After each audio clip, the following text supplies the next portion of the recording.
fake attack, an inside job? Is it unique? No, quite the reverse. Most war-triggering incidents are great deceptions.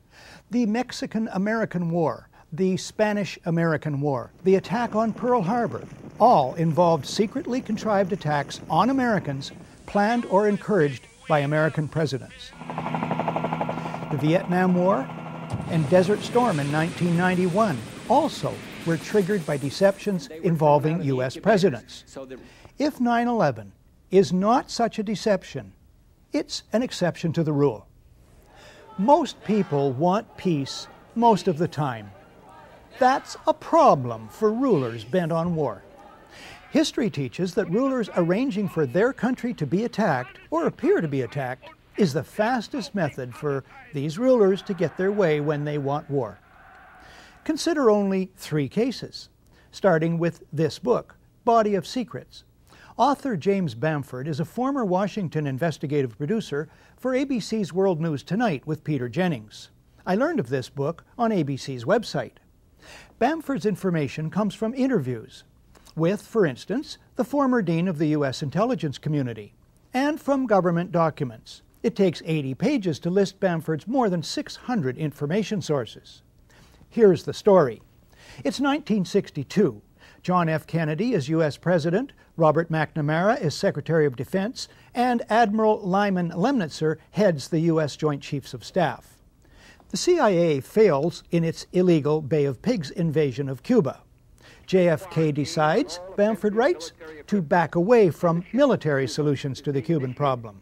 But Lemnitzer, the CIA, and others at the top remain obsessed with Cuba.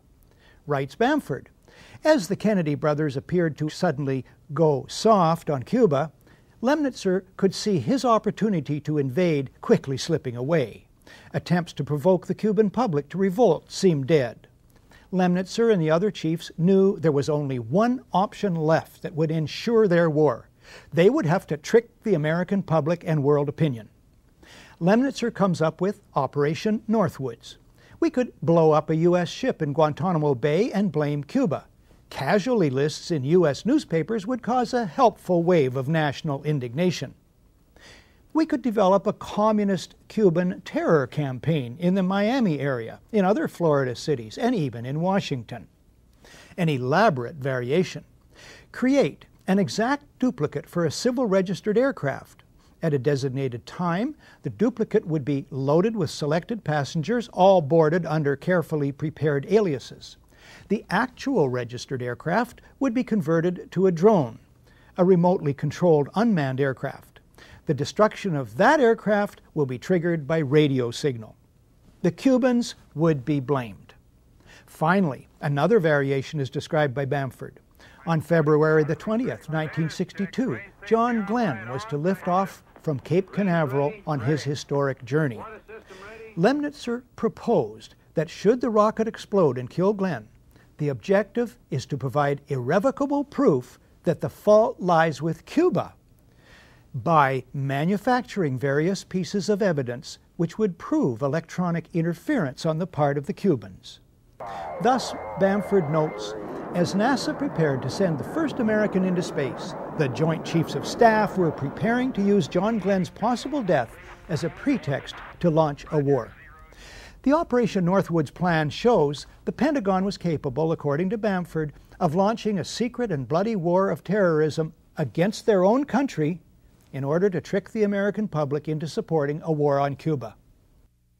In light of this, does Pentagon complicity in the events of September 11th sound entirely far-fetched? Now, fast forward just 2 years from Operation Northwoods to August 2nd, 1964. In the Gulf of Tonkin, North Vietnamese torpedo boats attack the U.S. destroyer Maddox. The Associated Press story, for some reason, is datelined Pearl Harbor. The lead: 3 PT boats, identified by Secretary of State Dean Rusk as North Vietnamese, attacked. Later, a second U.S. destroyer is attacked, according to news reports. Although no U.S. sailor suffers a scratch, the American public is outraged. President Lyndon Johnson goes on television to ask the country to support war action. 2 days later, the Tonkin Gulf Resolution is approved by the U.S. House of Representatives unanimously, then by the Senate 88-2. The resolution becomes the entire justification for the United States war against Vietnam. Before that's over, 58,000 American soldiers and 3 million Vietnamese die. One small problem: there never were any North Vietnamese PT boats. The events never happened.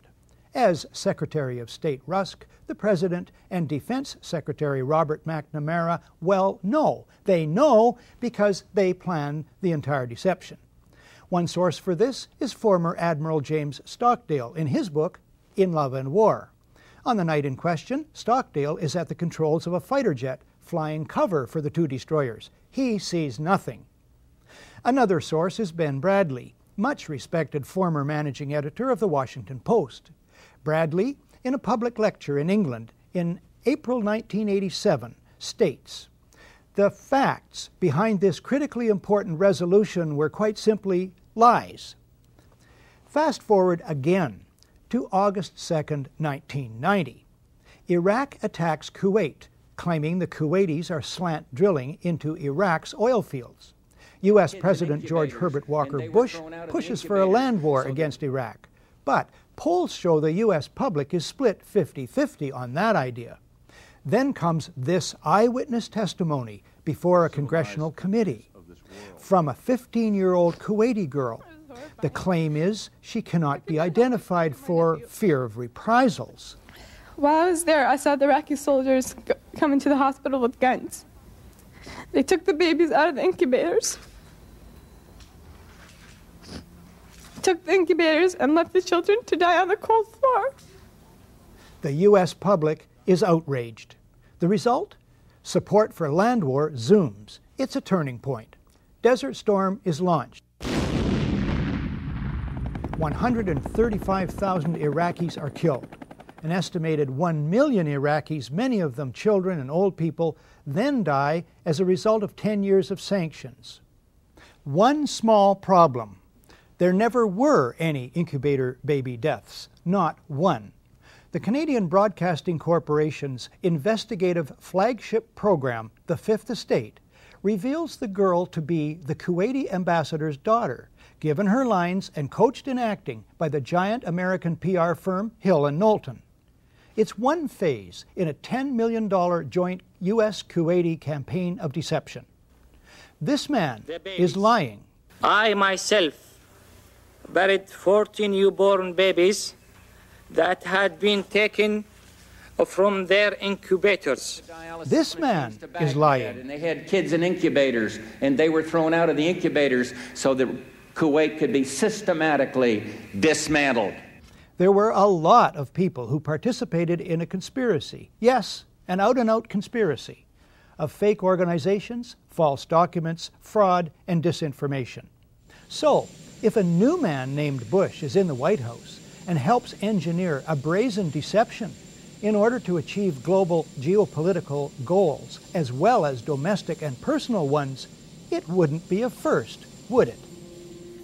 After a short break, a detailed look at the events of September 11th, 2001. Today, democracy can ebb away in communities whose citizens allow power to become concentrated in the hands of bosses. What I say goes, see? I'm the law around here. The test of despotic power is that it can disregard the will of the people. Welcome back to The Great Conspiracy, the 9/11 news special you never saw. The events of 9/11 begin with aircraft going wildly off course. Incredibly, despite radar tracking for almost 2 hours, the whole of the mighty U.S. Air Force goes AWOL that morning. It's a mind-bending anomaly. Not a single U.S. Air Force interceptor turns a wheel until it's too late. There are no jets at all. It's a matter of historical record. That could happen only two ways. Either it was staggering multiple simultaneous coincidental incompetence at all levels in many agencies defying known laws of averages, a 54 million to 1 chance, which is the 9/11 Commission official story. There's another explanation.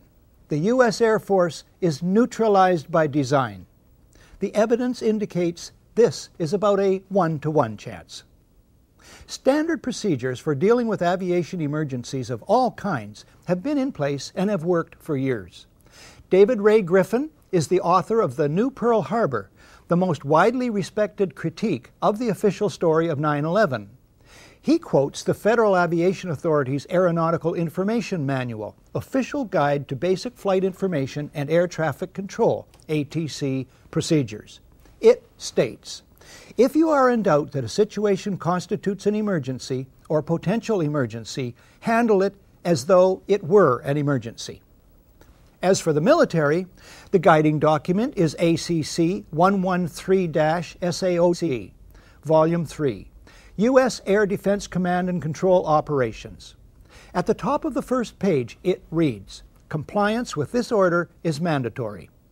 The first paragraph reads, in part, the ADC, Air Defense Command, is to provide North American Aerospace Defense Command with the means to detect, monitor, identify, intercept, report, and if necessary, destroy any airborne object that may pose a threat to North America in the fulfillment of the Tactical Threat Warning Attack Assessment and to provide such information to collateral missions of NORAD.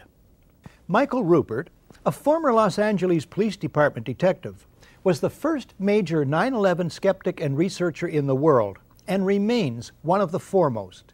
He was one of 40 experts on 9/11 who testified at the 6-day International Citizens Inquiry into 9/11, held in Toronto in May of 2004. I helped organize that event. At the inquiry, Michael Ruppert addresses the absence of jet interceptors, but the unlikelihood of a simple stand-down order, and asks, what if they were so confused and had been so deliberately confused that they couldn't respond? Michael Ruppert is standing by at his office in Sherman Oaks, California. Michael, thanks for this. What is the reason for the failure of U.S. military jets to show up in a timely fashion on 9/11? Well, the simple fact is, Barry, that they didn't know where to go. The reason that they didn't know where to go was because a number of conflicting and overlapping war game exercises were taking place, one of which, Northern Vigilance, had pulled a significant number of North American fighter aircraft into Canada and Western Alaska and Northern Alaska in a mock Cold War hijack exercise. There was another drill, Vigilant Guardian, which was a hijack exercise, a command post exercise, but it involved the insertion of false radar blips onto radar screens in the Northeast Air Defense Sector. In addition, we have a confirmation, thanks to General Richard Myers, who was acting chairman of the Joint Chiefs, who told Richard Clark, as reported in Clark's book, that there was another exercise, Vigilant Warrior, which was, in fact, according to a NORAD source, a live-fly hijack drill being conducted at the same time. With only 8 available fighter aircraft, and they have to be dispatched in pairs, they were dealing with as many as 22 possible hijacks on the day of 9/11, and they couldn't separate the war game exercises from the actual hijacks. But this was done deliberately, though. Apparently so, and I will be saying that in my forthcoming book, Crossing the Rubicon, 9/11 and the Decline of American Empire at the End of the Age of Oil. We have done an extensive investigation on that to show that these war game exercises were apparently very well planned by someone who I will show, I believe, was Dick Cheney in the United States government to deliberately confuse FAA, NORAD, and U.S. Air Force fighter response to fulfill a